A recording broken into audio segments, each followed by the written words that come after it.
Hey, Fet Force, it's your buddy Fet.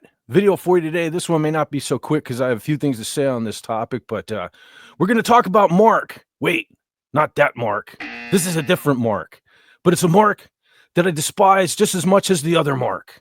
So if you despise this guy as much as I do, sit back, relax, and enjoy. We're going to read an article. I'm going to pop it up here.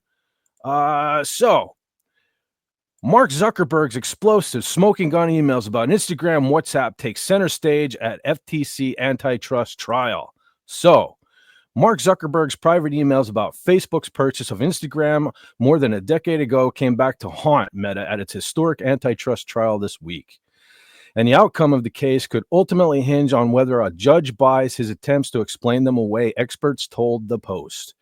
The Federal Trade Commission presented a series of explosive private messages, including a 2012 exchange in which Zuckerberg said buying Instagram would, quote, neutralize a competitor, a turn of phrase that FTC lead attorney Daniel Matheson labeled a smoking gun. And in another 2018 message, the tech tycoon mused on whether Meta should consider the extreme step of spinning Instagram out to get ahead of regulators. As calls to break up the big tech companies grow, there's a non-trivial chance that we'll be forced to spin out Instagram or perhaps WhatsApp in the next 5 to 10 years anyway, Zuckerberg said in the 2018 document. The FTC, which wants to force Meta to sell Instagram and WhatsApp, has argued that Zuckerberg's emails are proof of the company's use of a, quote, buy or bury strategy to crush upstart apps before they could pose a legitimate threat to its social media empire. Zuckerberg was the first witness called to the stand on Monday and faced a grilling for 3 straight days. Good. Zuckerberg's private emails represent the strongest part of the government's case, according to Rebecca Hall Allensworth, an antitrust law expert, and professor at Vanderbilt Law School. I do think this is a dark cloud that will follow Meta, at least through this whole proceeding, which could take several years. Good, tie him up, Allensworth added. The candid messages provided a rare glimpse behind the mask for a notoriously buttoned-up Zuckerberg, and antitrust experts have long considered them to be some of the most damning evidence of Meta's anti-competitive tactics. As far back as 2019, the Post reported that FTC had obtained a spectacular document as it weighed whether to challenge Meta's accusations. Aside from during Zuckerberg's questioning, the emails were heavily featured during the FTC's opening argument, accusing Meta of having an illegal monopoly. U.S. Judge James Boasberg of the Eastern District of Virginia will decide the outcome of the non-jury trial. The company bought Instagram for $1 billion in 2012 and WhatsApp for around $19 billion in 2014. The FTC showed a 2011 email in which Zuckerberg told and underlying that Facebook was getting our ass kicked by Instagram. Later in 2012, Zuckerberg worried that Instagram could hurt us meaningfully and was pretty threatening to us. Messenger isn't beating WhatsApp. Instagram is growing much faster than us, and we had to buy them for $1 billion, Zuckerberg said in another November 2012 email to then Facebook COO Sheryl Sandberg.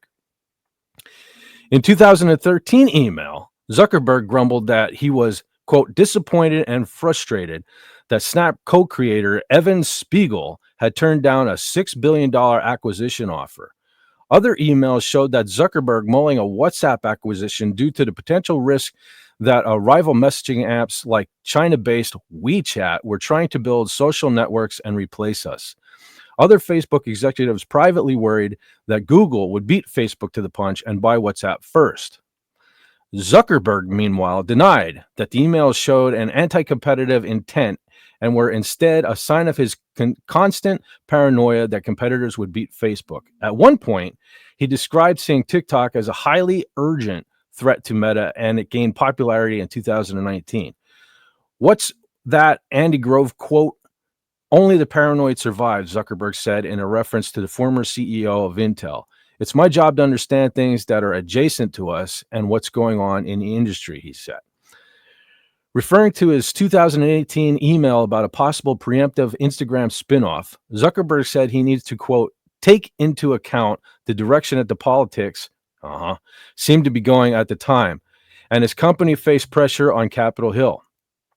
On Instagram itself, Zuckerberg argued that his takeover helped rather than hurt its growth, which may never have occurred without Zuckerberg's backing. The FTC has argued that Meta is dominant over a narrow market for social media companies that are built on friends and family connections, with Snapchat as its only direct competitor. The apps like video-focused TikTok are in separate categories, according to the agency.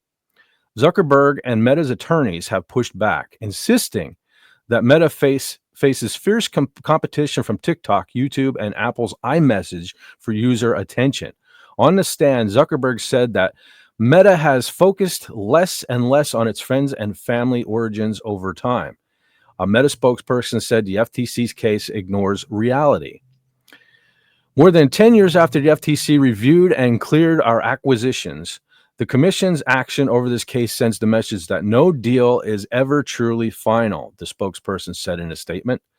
It's absurd that the FTC is trying to break up a great American company at the same time the administration is trying to save Chinese-owned TikTok. The case will likely turn on which definition of Meta's market is determined by the judge to be more accurate. The market definition and monopoly power issues are huge, and unless the government can succeed there, they cannot win, added Allensworth. On that front, Zuckerberg did well, painting his company as being very focused on competition and in portraying the chaos of innovation and startups. Despite his denials, Zuckerberg took steps to avoid the trial entirely, including making at least 3 trips to the White House while trying to suck up to President Trump, to convince President Trump to settle the case. Earlier this week, the Wall Street Journal reported that Zuckerberg had offered a scant $450 million to settle the case, a fraction of the $30 billion sought by the FTC chairman Andrew Ferguson. So, FTC attorneys did a great job exposing the monopoly strategy Meta has had for years. A former FTC official who recently left the agency and requested anonymity to discuss the case told the Post, these emails indicate a clear intent to buy off potential competitors and real internal concern at the legal implications of these anti-competitive decisions. Antitrust advocates say Zuckerberg's testimony and the emails themselves, aside from playing a key role in the FTC case, will have wide-ranging repercussions as Meta faces ongoing scrutiny from Congress and federal regulators. These emails are smoking gun evidence that Mark Zuckerberg knowingly gobbled up competitors to smother threats before they emerged.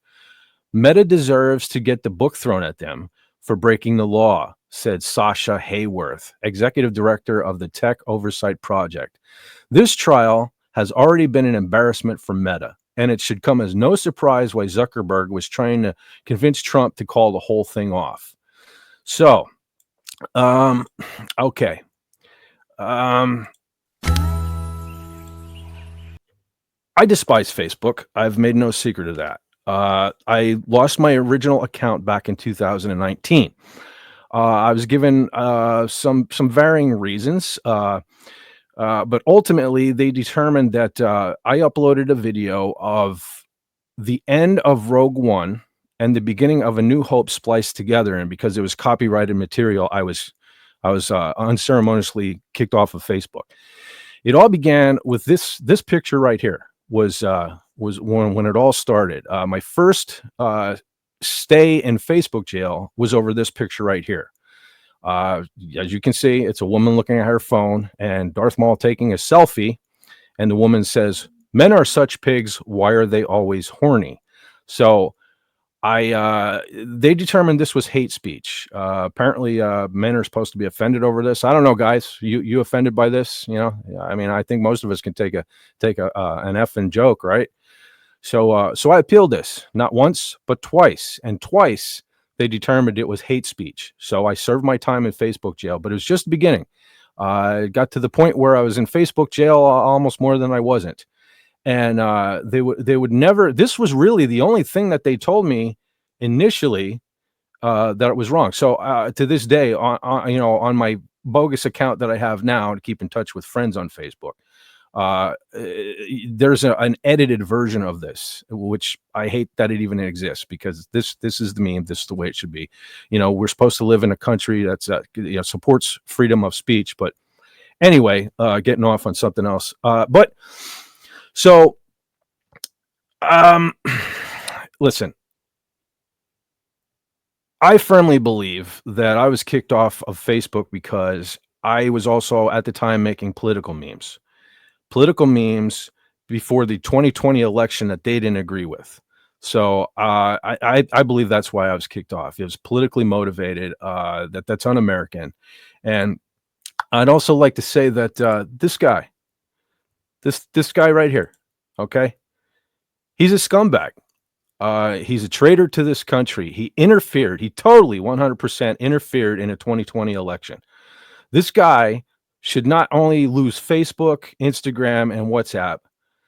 This traitor should be in prison. And I will listen. I've always said that fet don't dance, but believe me, if and when the day comes that this guy goes to prison, fet just might dance, video it, and put it on YouTube for you all.